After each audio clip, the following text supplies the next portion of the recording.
Hello everyone, I know I'm a little bit late, but what is new?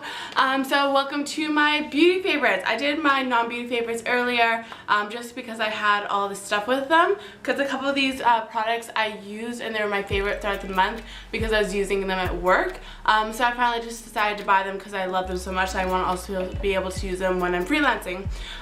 So the main thing that I've been loving this January is this guy. Like, OMG WHKP. I'm gonna have to do a full video just about this. I'm gonna show how to contour hopefully.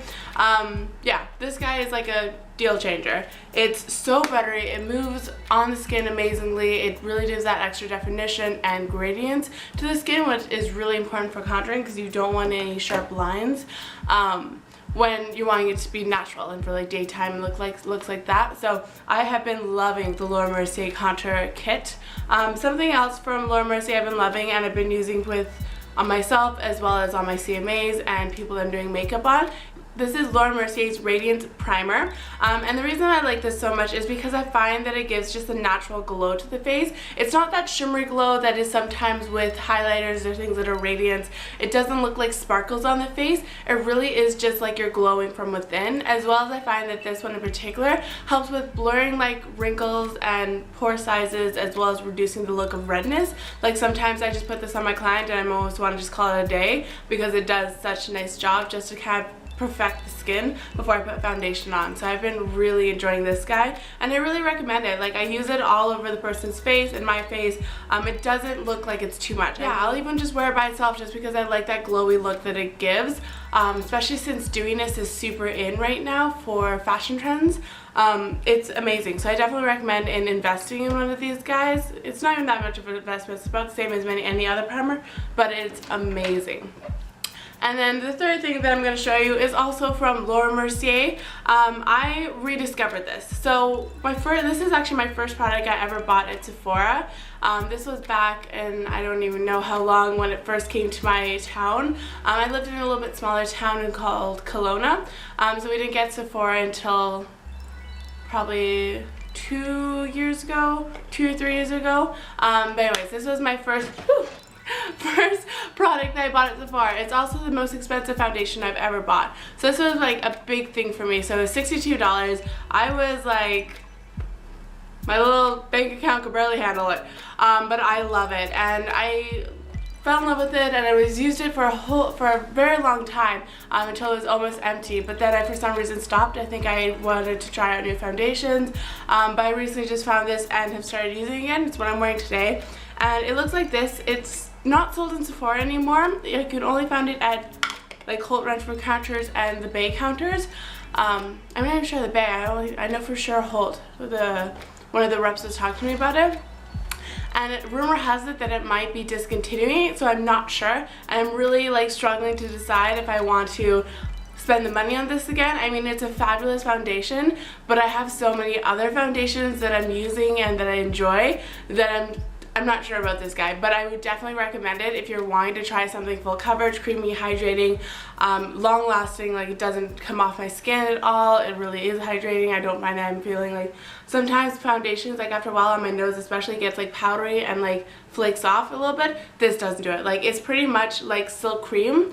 So if you can't find this exact one, try Silk Cream. They're both very similar and both work really well for me. And I have a combination skin and it's fabulous. Like I really do love this guy. The last item that I have for makeup is this Urban Decay All Nighter. I personally don't like Urban Decay's 24/7 like liners. I find that they smudge too much on me, they transfer. I just haven't had really good luck with them. Like even color, I couldn't get it really nicely on when I'm trying to use them. But I got this and I want to try it out because it's a new one that twists up and it's more of a gel formula.